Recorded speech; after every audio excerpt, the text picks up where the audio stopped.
एक बार की बात है। पहाड़ी के नीचे बसे एक छोटे से गांव में एक जवान लड़का रहता था।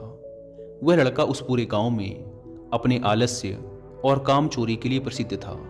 सभी गांववासी उसे आलसी कहकर ही पुकारते थे, क्योंकि वह पूरे दिन एक पेड़ के नीचे पड़ा रहता, झपकियां लेता और अपने भविष्य के बारे में अच्छे अच्छे सपने देखता।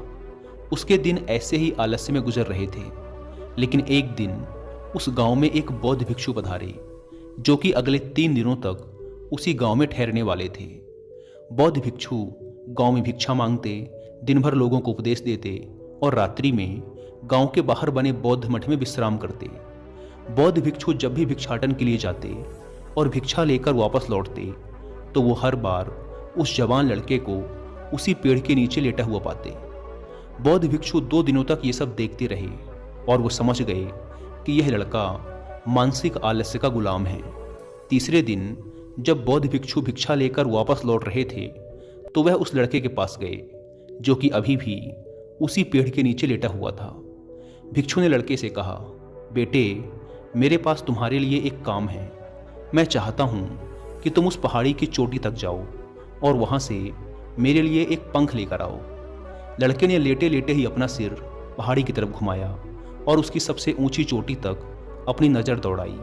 उसके बाद उसने बौद्ध भिक्षु की तरफ देखा और उपहास उड़ाते हुए कहा, यह असंभव है, मैं उस पहाड़ी के शिखर तक नहीं जा सकता, मैं बहुत आलसी हूँ। बौद्ध भिक्षु ने मुस्कुराते हुए कहा, अरे, लेकिन मुझे जिस पंख की तलाश है वो इस पहाड़ी के शिखर पर भी नहीं मिलेगा। वो तो इस पहाड़ी के दूसरी तरफ एक गुफा के अंदर मिलेगा, जिसके लिए इस पहाड़ी के शिखर तक चढ़कर दूसरी तरफ नीचे उतरना होगा। लेकिन वह कोई साधारण पंख नहीं है। ऐसा पंख तुमने आज तक नहीं देखा होगा। वो एक बहुत ही दुर्लभ लेकिन सुंदर पंख है, जो अपनी रोशनी बिखेरता है। भिक्षु की इन बातों से उस लड़के के अंदर उत्सुकता जागी। उसने आज से पहले ऐसे किसी पंख के बारे में कभी नहीं सुना था और ऐसे रोमांचक सफर के बारे में सोचकर वह अंदर से उत्साहित हो उठा। इसीलिए उसने भिक्षु की चुनौती को स्वीकार करने का निश्चय किया और वह पहाड़ी की तरफ चल पड़ा। लेकिन चढ़ाई बहुत लंबी और कठिन थी। जल्द ही लड़के का शरीर थकने लगा, सांस फूलने लगी और शरीर से काफ़ी पसीना बहने लगा। लेकिन फिर भी उसने चलना जारी रखा। वो जैसे जैसे ऊपर और ऊपर चढ़ता गया, उसे प्रसन्नता और उत्साह की अनुभूति होने लगी, जिसे उसने आज से पहले कभी महसूस नहीं किया था। अंततः जब वह कड़ी मेहनत और लंबे प्रयास के बाद पहाड़ी के शिखर पर पहुंचा, तो वह पूरी तरह से थक चुका था। लेकिन वह बहुत खुश था। उसे अंदर से आत्मसंतुष्टि का एहसास हो रहा था। उसके चेहरे पर योद्धाओं जैसी मुस्कान थी, जैसे उसने कोई युद्ध जीत लिया हो। उसने पहाड़ी के शिखर से नीचे देखा। उसके सामने एक बहुत ही मनमोहक दृश्य था। उसने अपने अंदर एक उपलब्धि की भावना महसूस की, जो उसने आज से पहले कभी नहीं की थी। लेकिन असली चुनौती आगे थी। लड़के को पहाड़ की दूसरी ओर उतरना था और उस गुफा को ढूंढना था जहां पंख के मिलने की बात कही गई थी। नीचे उतरना और भी ज़्यादा मुश्किल व खतरनाक था, क्योंकि ढलान ज़्यादा खड़ी थी और चढ़ाई के समय लड़का कई बार लड़खड़ाया और गिरा भी था, तो वह डर भी उसके अंदर था। लेकिन भिक्षु को पंख लाकर देने के वादे की वजह से वह लगातार आगे बढ़ता रहा। काफ़ी खोज मशक्कत और कड़ी मेहनत के बाद जब वह अंत में गुफा तक पहुंचा, तो उसने देखा कि पंख वहीं पड़ा हुआ था, जो गुफा के प्रवेश द्वार से छनकर आ रही रोशनी में चमक रहा था। उसने पंख उठाया, लेकिन उसकी सुंदरता को देखकर अचंभित रह गया।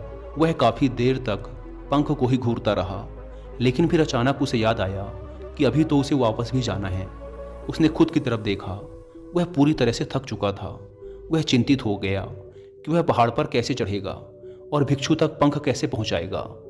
एक पल के लिए उसने हार मानने के बारे में सोचा, लेकिन फिर उसे वह उपलब्धि और गर्व की भावना याद आ गई जो उसने पहाड़ी के शिखर पर पहुंचने पर महसूस की थी। उसे एहसास हुआ कि उसके अंदर इस सफ़र को दोबारा पूरा करने की ताकत और दृढ़ संकल्प है। वह दोबारा पहाड़ी पर चढ़ने लगा। उसकी मांसपेशियों में दर्द हो रहा था, पैर कांप रहे थे, फेफड़े फटे जा रहे थे। वह कई बार लड़खड़ाकर गिर भी पड़ा, लेकिन उसने हार नहीं मानी। वह खुद को आगे बढ़ाने के लिए लगातार प्रेरित करता जा रहा था। अथक प्रयास और घंटों की कड़ी मेहनत के बाद अंततः जब वह बौद्ध भिक्षु के पास पहुंचा, और उनके हाथों में वह पंख रखा तो उसकी खुशी का ठिकाना ना रहा। उसे महसूस हुआ कि आज उसने अपने आलस्य पर काबू पा लिया है और कुछ महत्वपूर्ण करके दिखाया है। उसके चेहरे पर इतनी खुशी और संतुष्टि का भाव देखकर बौद्ध भिक्षु मुस्कुराए और बोले, बहुत बढ़िया मेरे बच्चे, आज तुमने जीवन का एक बहुत ही महत्वपूर्ण सबक सीखा है कि आलस्य कोई ऐसी चीज नहीं है जिसे स्वीकार कर लिया जाए या सहन किया जाए। आलस्य एक चुनौती है जिसे दूर करना होगा। यह एक बाधा है जिसे पार करना होगा और आलस्य को खत्म करने के लिए तुम्हें अपना पहला कदम उठाना ही पड़ेगा। अपने लक्ष्य की ओर चलना ही पड़ेगा और तब तक चलते रहना पड़ेगा जब तक तुम अपनी मंजिल को हासिल नहीं कर लेते। लड़के ने भिक्षु के शब्दों की गहराई और उसके महत्व को समझते हुए हाँ में अपना सिर हिला दिया। आज उसे एहसास हुआ कि वह हमेशा से ही बड़ी और महान चीजों को करने में सक्षम था, लेकिन उसके आलस्य ने उसे रोक रखा था। अब वह जानता था कि उसके पास अपने रास्ते में आने वाली किसी भी बाधा को दूर करने की ताकत और दृढ़ संकल्प है। इसके बाद भिक्षु ने उस लड़के को आशीर्वाद दिया और उस गांव से चले गए। इस कहानी से सीखने वाली बात यह है कि जब हम असंभव लगने पर भी अपने लक्ष्य को प्राप्त करने के लिए खुद को आगे बढ़ाते हैं, तब हम अपने भीतर एक ऐसी ताकत और दृढ़ संकल्प की खोज करते हैं जिसके बारे में हम पहले कभी नहीं जानते थे। आलस्य पर काबू पाने के लिए हमें खुद को चुनौती देनी चाहिए और बड़े व महत्वाकांक्षी लक्ष्य बनाने चाहिए। फिर चाहे वो लक्ष्य कितने ही मुश्किल क्यों ना हो, हमें लगातार खुद को अपनी शारीरिक और मानसिक सीमाओं से परे ढकेलते रहना चाहिए और असफलताओं व बाधाओं का सामना करने पर भी अंदर से मजबूत बने रहना चाहिए। हमें अपने लिए एक नियम बनाकर और उस पर टिके रहकर अपने दैनिक आदतों और दिनचर्या में अनुशासन और निरंतरता भी विकसित करनी चाहिए। हम कुछ ऐसी अच्छी आदतें बना सकते हैं जो हमें मन न लगने पर भी ध्यान केंद्रित करने और क्रियाशील बने रहने में मदद करती हैं। एक और महत्वपूर्ण बात, आलस्य पर काबू पाने का मतलब विकास की मानसिकता विकसित करना है। इसका मतलब चुनौतियों और असफलताओं को विकास और सीखने के अवसरों के रूप में देखना, ना कि हार मानने के कारणों के रूप में। विकास की मानसिकता को अपनाकर हम असफलता के बारे में अपनी सोच को नया रूप दे सकते हैं और इसका अपने सुधार व सीखने के लिए उपयोग कर सकते हैं। और अंत में हमें अपने आलस्य पर काबू पाने के लिए अपने आराम को छोड़कर जीवन की चुनौतियों और अवसरों को स्वीकार करना ही पड़ेगा।